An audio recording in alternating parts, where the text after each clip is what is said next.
বাবা,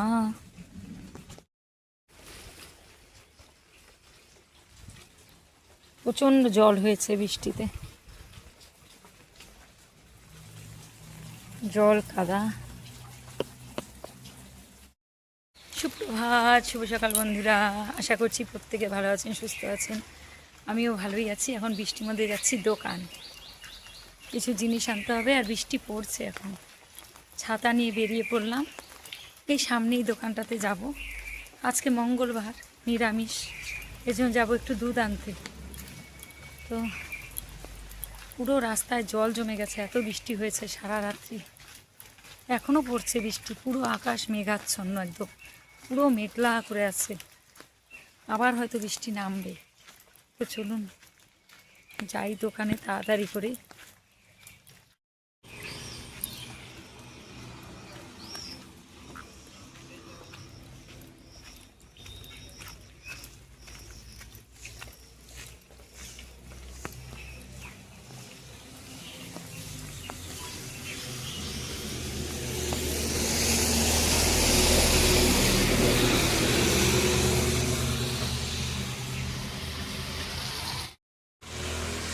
ময়দা আছে নাকি?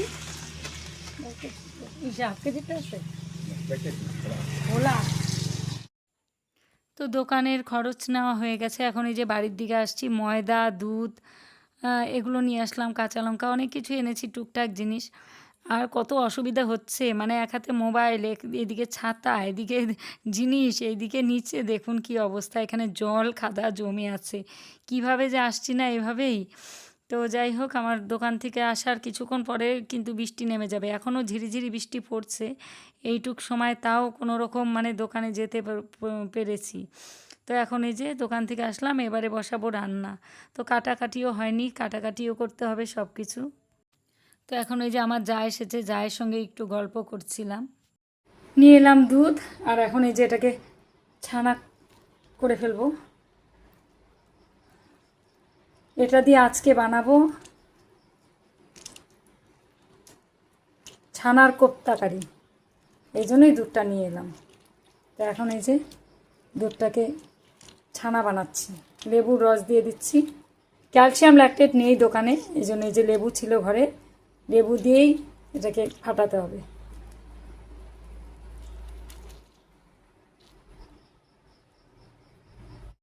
তো পনির তো খাওয়াই হয়, তাই আজকে ভাবলাম যে নিজে হাতে কোপ্তা বানিয়ে রান্না করব, যেহেতু আজকে নিরামিষ। তো কোপ্তা বানাবো, পটল, সর্ষে পটল বানাবো, আরও দেখা যাক কী কী করি। ডগা রয়েছে, মিষ্টি কুমড়োর ডগা গতকালের। নিরামিষ অল্প অল্প করে বিভিন্ন রকম রান্না করতে আমার ভীষণ ভালো লাগে। তো এই যে ফেটে গেছে দুধটা।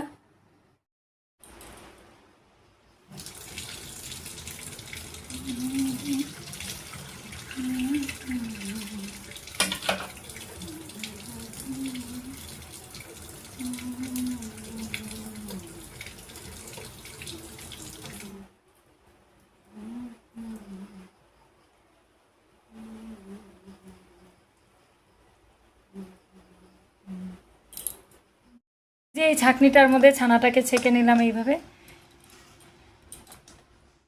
এখানে সব সবজি নামিয়ে নিয়েছি, এগুলো কাটবো। আর এখানে যে ডাল ভাজা করছি, মুগ ডাল দিয়ে ডগা দিয়ে করব। আর দেখুন বাইরের অবস্থা আপনাদের দেখাই। এই দেখুন অন্ধকার হয়ে এসেছে, একদম অন্ধকার। দেখুন ওয়েদার, এই যে দেখুন পুরো অন্ধকার হয়ে এসেছে, একদম আকাশের অবস্থা খুব খারাপ। কি পরিমাণে শব্দ বন্ধুরা, দেখুন প্রচন্ড শব্দ। মুষলধারে বৃষ্টি নেমে গেছে, মুষলধারে। আমার রান্নাঘরে কিছু শুনতে পাচ্ছেন? আমি এই যে সবজি কাটছি বসে বসে, পুরো বৃষ্টি হচ্ছে। দেখুন বন্ধুরা কি বৃষ্টি,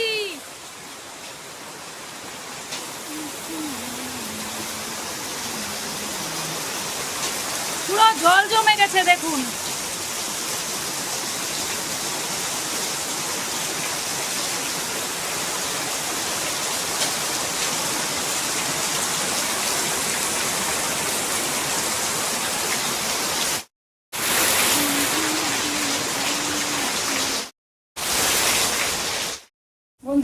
এই যে রান্না চলছে আর মেঘ ডাকছে, প্রচণ্ড বৃষ্টি হলো।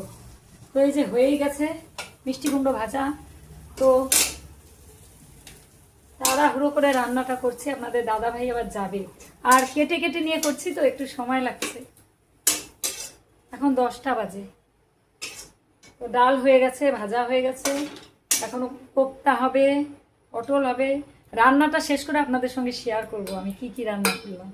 এখন একটু হুড়োহুড়ির মধ্যে করতে হচ্ছে, দেখুন কি অবস্থা সব। এই যে নিচে সব ছড়ানো ছেটানো, সব কাটাকাটি করছি। এখানে দেখুন সব ছড়িয়ে ছিটিয়ে আছে। আমার সেলফটা এতটাই ছোট যে এখানে খুব অসুবিধা হয় এতটুকুর মধ্যে আমার করতে। তো চলুন রান্নাগুলো করে নিয়ে আপনাদের সঙ্গে শেয়ার করি। কোপ্তা বানানোর জন্য সব কিছু রেডি করে নিয়েছি। এখন ছোট ছোট বলের আকারে ভেজে ফেলবো। আগে হাতে তৈরি করে নিচ্ছি ভালো করে। এই যে তেল গরম হয়ে গেছে। আর একটু বড়ও দেওয়া যেত, কিন্তু আমি খুব একটা বড় করছি না, ছোট ছোট করেই করছি। বাড়িতে বানানো এরকম কোপ্তা কারি আমার ভীষণ ভালো লাগে। প্রতিদিন তো পনির খাওয়া হয়, প্রতিদিন বলতে মানে নিরামিষের দিন। আজকে নিজে হাতে বানাচ্ছি। আমার নিরামিষ ভালো ভালো যেগুলো রান্না আছে সেগুলো নিজে করতে ভীষণ ভালো লাগে, কিন্তু সময়টা একটু লাগে। এগুলোই ফুলে যাবে, অনেকটা বড় হয়ে যাবে, এজন্য বেশি বড় বড় দিচ্ছি না, ছোটো ছোটোই দিচ্ছি। আর এই যে পাটাটাকে ধুয়ে নিলাম ভালো করে, নিচে যেহেতু ছিল। এটার মধ্যে এখন সর্ষে বেটে নেব, সর্ষে দিয়ে পটল দিয়ে করব। এই যে এখানে করেছি ডোগা দিয়ে ডাল। এই যে গরম গরম ডোগার ডাল, বাড়ির গাছের মিষ্টি কুমড়োর ডোগা। এটা গতকাল কেটে দিয়েছিল সুমতি, ওই ডোগার ডাল, মানে আমি কাটলাম কিন্তু ও গাছের থেকে কেটেছে। আর এখানে হয়েছে মিষ্টি কুমড়ো ভাজা। এটা আজকে যেহেতু নিরামিষ তাই কালো জিরা শুকনা লঙ্কা ফোড়ন দিয়ে।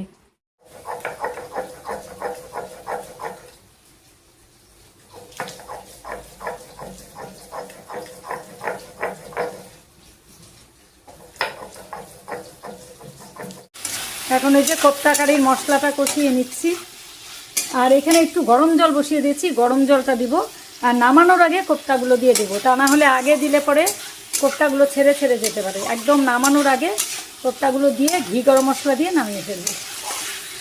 রেসিপিটা যদি আপনারা জানতে চান কমেন্ট করবেন, একদিন তাহলে বানিয়ে আপনাদের দেখাবো ভালো করে, মানে প্রথম থেকে। আজকে একটু হুড়োহুড়ির মধ্যে রান্নাটা করছি। যে ঝোলটা কিছুটা শুকিয়ে এসেছে, এখন এই যে কোপ্তাগুলো দিয়ে দিচ্ছি এর মধ্যে। কারণ কোপ্তাগুলো একদম নামানোর আগে না দিলে না অনেক সময় খুলে খুলে যায়। দিয়ে দিলাম। আর কোপ্তাতে না অনেকটা ঝোল টেনে নিবে, এই জন্য এতটুকু ঝোল থাকতে এর মধ্যেই দিয়ে দিলাম। এটা আরও অনেকটা শুকিয়ে যাবে। আর এখন দিয়ে দেবো ঘি আর গরম মশলা। এবারে এই যে ঘি দিয়ে দিচ্ছি এর মধ্যে, ঘি দিয়ে দিলাম। আর এখন দিয়ে দেবো একটু গরম মশলার গুঁড়ো। ব্যাস হয়ে গেল। একটু নেড়ে দিচ্ছি ভালো করে। কোপ্তাগুলোর মধ্যে এখন ঝোলটা ঢুকে এগুলো একদম রসগোল্লার মতো ফুলে যাবে। তো এই হলো রান্না। আর এই যে রান্না করতে করতেই এখানে এই যে পটলটাও কেটে নিয়েছি, পটলটাকে হলুদ লবণ মাখিয়ে নেব। সর্ষে বাটাও হয়ে গেছে, আরেকবার একটু বেটে নিতে হবে, সর্ষে পটল বানাবো। এই হলো বন্ধুরা ছানার কোপ্তা কারি। কালারটা দেখুন কি সুন্দর এসেছে। নামিয়ে ফেললাম, আর ধোঁয়া উঠছে একদম, সবে মাত্র নামালাম। এখন বানাবো পটল। তো একটা একটা করে আপনাদের সঙ্গে সব শেয়ার করছি। আর এই হলো বন্ধুরা সর্ষে পটল। তো আজকে এগুলোই হলো রান্না বান্না, নিরামিষ সব। শুভ দুপুর বন্ধুরা, বসে পড়লাম খেতে। এখন বাজে 3:15। আর অনেক দিন বাদে ছেলের সঙ্গে একসঙ্গে ভাত খাচ্ছি। এই যে দুজন মিলে একসঙ্গে ভাত খাচ্ছি, কারণ ওর ছুটি আছে, এই জন্য দুজন একসাথে খেতে বসেছি অনেক দিন পর। আর এখন খাচ্ছি কোপ্তা দিয়ে, এখন কোপ্তা দিয়ে খাচ্ছি। ও খাচ্ছে, সব কিছু আছে, ডাল পটল সব আছে, কিন্তু ইচ্ছে করছে না এখন আর। এখন এটা দিয়ে খাচ্ছি, আর সঙ্গে আম নিয়ে নিয়েছি। কেমন হয়েছে বল আজকে রান্নাটা? কোপ্তাটা ভালো হয়েছে বলল। এভাবে আপনারাও বানাতে পারেন। এটা কিন্তু খুব মানে খুব একটা কঠিন না, মানে বাড়িতে বানিয়ে খাওয়াটা মানে আমার মনে হয় বেশি ভালো লাগে। একভাবে তো আমরা পনির খাই সবসময়, এভাবে যদি করে খান তাহলে একটু অন্যরকম লাগবে, ভালো লাগবে নিরামিষের দিন। চলুন খাওয়া দাওয়া করে নিই, পরে আবার আপনাদের সঙ্গে দেখা হচ্ছে। খাওয়া দাওয়া কমপ্লিট করে যে যতটুকু তরকারি ছিল সবাই যে জাল বসিয়ে দিলাম। এই যে এখানে ডাল আছে, আর পটল আছে, এই যে এখানে পটলটা এই যে এখানে রেখেছি, এই যে সব কিছুই রয়ে গেছে। খাওয়ার পরে এই যে কতগুলো বাসন হয়েছে সব বেসনের মধ্যে, এই যে এগুলো সব মাজতে হবে, এগুলো মাজতে হবে। আর এই যে এখানেও মেজে রেখেছি কতগুলো কিছুক্ষণ আগে, সব জাল দিয়ে রাখছি। কারণ আজকে তো মঙ্গলবার, ফ্রিজে কোনো কিছুই রাখা যাবে না, যেহেতু নিরামিষ, এই জন্য জাল দিয়ে রাখছি। আর অন্য দিন হলে ফ্রিজের মধ্যে ঢুকিয়ে রাখতাম। তো এখন তো অম্বাবচী চলছে, এই জন্য আমাদের ঠাকুর ঘর বন্ধ আছে, কিছু ঠাকুর ঘর ঢোকা যাচ্ছে না, পুরো বন্ধ করে দেওয়া হয়েছে। তো ভাবছি কি করব, বা হনুমান চালিসা বইটা আমার বাইরে আছে, এটা সন্ধেবেলা পড়বো নাকি তাই ভাবছি। পড়া তো যাবে মনে হয়, কারণ অম্বাবচীর মধ্যে তো হনুমানজির তো করা যাবে মনে হয়, মানে হনুমান চল্লিশা পাঠ করা যাবে হয়তো। তো শুনলাম দু একজনের কাছে বলল যে পড়া যাবে। ঠাকুর ঘরে ঢুকে পুজো করতে পারছি না, কারণ একই আসনের মধ্যে সব ঠাকুর আমার, বাজরংবলী ওই একই আসনের মধ্যেই আছে, ঢাকা দেওয়া হয়েছে। এই জন্য ভাবছি যে নিরামিষ তো খাই, এখন হনুমান চল্লিশাটা সন্ধেবেলা পড়বো। রাইট। আর একটা জায়গায় যাওয়ার কথা আছে, দেখি যাই কি না, খুব আর্জেন্ট একটা দরকারে ক্যাফেতে যেতে হবে কিছু দরকারের জন্য। তো ছেলের সঙ্গে যাওয়ার কথা, জানি না, আমি ওকে বলছি তুই যা, কারণ আমার এখনও কাজই শেষ হয়নি, 4টে বাজে, অনেক বেলা হয়ে গেছে। এখন বাইরে কাপড় আছে, সেগুলো তুলবো, বাসন তুলবো, অনেক কাজ আছে। তো দেখি কি করি। খাওয়া দাওয়া কমপ্লিট করার পরে সব এঁটো টেটো মুছে পরিষ্কার করে নিয়ে রান্নাঘরের নিচটাও একটু মুছে ফেললাম, সামনের ঘরে খেয়েছি সেটাও মুছলাম। মোছার পরে যেই বাসনগুলো সিঙ্কের মধ্যে ছিল সেগুলো সব মেজে তারপরে এখন এই যে সব ধুয়ে নিচ্ছি। এরপর ওই যে বাইরের কাপড় টাপড় সব তুলতে হবে। তো ছেলেকে বললাম তুই যা, আমার সময় হবে না, কারণ টুকটুক করে কাজ সারতে সারতে অনেকটাই বেলা হয়ে যায়। তারপরে তো আবার সন্ধেবেলা আবার বজরংবলীর হনুমান চল্লিশা পড়তে হবে, তো টাইম পাবো না, জন্য ছেলেকে পাঠিয়ে দিলাম। তো ও একাই চলে গেল। আর আমি এই যে একে একে এখন সব কাজগুলো সেরে, একবার তো স্নান হয়ে গেছে, এখন আবার গায়ে একটু জল ঢেলে নেব, কারণ এগুলো করার পরে না স্নান না করে ভালো লাগে না। আর এখন তো অম্বাবচীর জন্য পুজোও দেওয়া হচ্ছে না, 3-4 দিন পুজোও দেওয়া যাবে না। তো বাসন টাসন মাজার পরে যে সিঙ্কটাকেও এখন ভালো করে একটু মেজে নিচ্ছি, কারণ আমার যতবারই বাসন মাজা হয় টুকটুক করে ততবারই সিঙ্কটাকে একদম বাসনের মতো করেই মেজে নিই। না হলে যে অনেক সময় আমার রান্না করতে করতে হাত টাত ধোয়া হয়, সব হাতা টাতা একটু তেল তেলে ভাব থেকেই যায়, তাই এটাকে যে বারবার করে মেজে নিতে হয়। আমার কালটু সোনা চলে এসেছে, আমার কালটু সোনা, ও কালটু সোনা, কালটু সোনা, নাও খাও, খাও, খাও, খাও, এই যে কী হচ্ছে, হ্যাঁ এই তো, বাবা ওকে একটু আদর করতে হবে তারপরে খাবে, মশা ধরে মশা। মাত্র স্নান করে আসলাম, আর এই যে ছেলে রেডি হয়ে গেছে, ও যাবে এখন। আমি আর যাচ্ছি না, আমার আর যেতে ইচ্ছে করছে না, সারাদিন কাজ টাজ করে না ক্লান্ত লাগছে। তারপরে আবার সন্ধেবেলা আবার হনুমান চল্লিশা পাঠ করবো। আর ও রেডি হয়ে গেছে, ও এখন যাবে, ওর কিছু দরকার আছে ক্যাফেতে, এর জন্য যাচ্ছে, যে সব জিনিসপত্র নিয়ে নিয়েছে, ছুটি আছে। এখন আসলাম বাইরে থেকে সমস্ত কিছু করে, কাপড় টাপড় তুলে বাসন টাসন তুলে এসে এই যে বসলাম। এখন আবার ড্রেস চেঞ্জ হয়ে গেল, ওই গেঞ্জিটা এখন খুলে আবার এটা বললো। বন্ধুরা চলে এসেছে আপনাদের দাদাভাই, এই যে ব্যাগ আমি টেনে নিয়ে এলাম, আমাকে হর্ন দিচ্ছিল, তারপরে গিয়ে ব্যাগটা নিয়ে এলাম। আমাদের ওই যে গেটটায় না একটু ঢুকতে অসুবিধা হয় বাইক নিয়ে, গেটটাকে একটু হাত দিয়ে টেনে না ধরলে, বাইকটা একটু চওড়া তো, মানে ঢুকাতে অসুবিধা হয় বাইকটা। এর জন্য আমি যে 2-3 বার গিয়ে দাঁড়িয়েছিলাম আসছে নাকি দেখার জন্য, কারণ এই টাইমেই আসে। তারপরে দেখি আসছে না, পরে যে ঘরে এসে একটু বসেছি, তারপরে হর্ন দিচ্ছে, গিয়ে দেখি না ঢুকেছে, কষ্ট করে যেতে যেতেই ঢুকে পড়েছে। আর এই যে ব্যাগের মধ্যে কী নিয়ে এলো দেখি, আমার হাতে তো ধরিয়ে দিল। তো এই যে নিয়ে এসেছে আম, বাবা আরে বাপরে ভারী গো, কত টাকা কেজি নিচ্ছে? এটা আম না, কি বলে এটাকে, কি আম যে কে জানে। বিহারের হিমসাগর। হিমসাগর বিহারের, মিষ্টি হবে না মনে তো হচ্ছে। খারাপ না, বিহারের হিমসাগর আম, গন্ধ তো বেরিয়েছে। দেখা যাক, খেয়ে দেখা যাবে। রিমো আবার কলা আনবে, রিমো বললো কি মা কলা আনি, আমরা আন। আর এখানে এই যে রিমোই এনেছিল, দুটো কলা আছে। আমি বললাম আছে দুটো, না খেলে ইয়ে হয়ে যাবে, খেতে হবে। ও এসে খাবে, থাক। আবার নিয়ে আসবে বললো কলা। আমগুলোকে বের করে রাখতে হবে এগুলো সব। আর নিয়ে এসেছে। আমি ওকে বলছি কি করলা আনো না, করলা আনো না, করলা কি ভালো লাগে আমার খেতে। সব সবজি আনে, কিন্তু করলাটা কয়েকদিন থেকে আনছিল না জন্য আজকে সকালেই বললাম করলা আনতে পারো না, আমার খুব ভালো লাগে করলা ভাজা, করলা সেদ্ধ। তো বলে কি নাও রাত্রিবেলাই সেদ্ধ খাও করলা, রাত্রিবেলা তিতা খায় না, খেতে হয় না। আমি এটা কালকে ভাজা করব, আমার ভীষণ ভালো লাগে করলা ভাজা খেতে। করলা ভাজা সেদ্ধ আমি সবই ভালোবাসি। করলা আলু সেদ্ধ মিক্সড। আচ্ছা তুমি ঘরের মধ্যে হেলমেট, ব্যাপারটা কি তোমার? তুমি কি ঘরের মধ্যে মানে বাইকে ভাবছো যে বাইকে বসে আছো, তোমার মাথায় এখনো হেলমেট? বাবা আমার তো দম বন্ধ হয়ে যায় এরকম হেলমেট পরলে পরে।